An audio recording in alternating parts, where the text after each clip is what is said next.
இடங்களில் பயங்கரமான துன்பங்கள், எங்கே போனாலும் அங்கீகாரம் கிடையாது, அவமானம், கெட்ட பேர், பயங்கரமான வலிகள், சொந்த பந்தல பிரச்சனைகள், உடல் ரீதியான உபாதைகள், மருத்துவ செலவுகள், தொட்டது போற தோல்வி. இந்த காலங்களை முற்றிலும் மாறி இனிமே தன்னம்பிக்கையோட ராஜநடை போகக்கூடிய ஒரு காலம், அற்புதமான காலமாக கும்பராசி நம்மளுக்கு வரப்போகிறது. அடுத்து நம்ம மீனராசி நம்மளுக்கு பயங்கரமான யோகம் வரக்கூடிய காலமாக சொல்கிறது.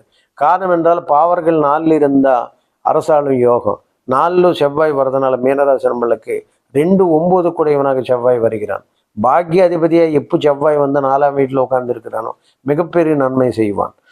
ஆக செவ்வாய் வந்து இப்போ கடந்த காலங்களில் மீனராசி நம்மளுக்கு விரைசினில் பயங்கரமான கஷ்டங்கள், எதிர்பாராத நஷ்டங்கள், தொழிலில் பயங்கரமான சரிவு, சொந்த பந்தத்தில் அவமானம், கெட்ட பேர், ஏன்னா விரயத்தில் பயங்கர சம்மந்தம் இல்லாத எவ்வளோ பணம் வந்தாலும் ஏதோ ஒரு ரூபத்தில் போய் செலவாகக்கூடிய நிலை, இந்த மாதிரி நிறைய பிரச்சனைகள் நம்ம சந்திச்சுட்டே வந்தோம். இதெல்லாம் முற்றிலும் மாறி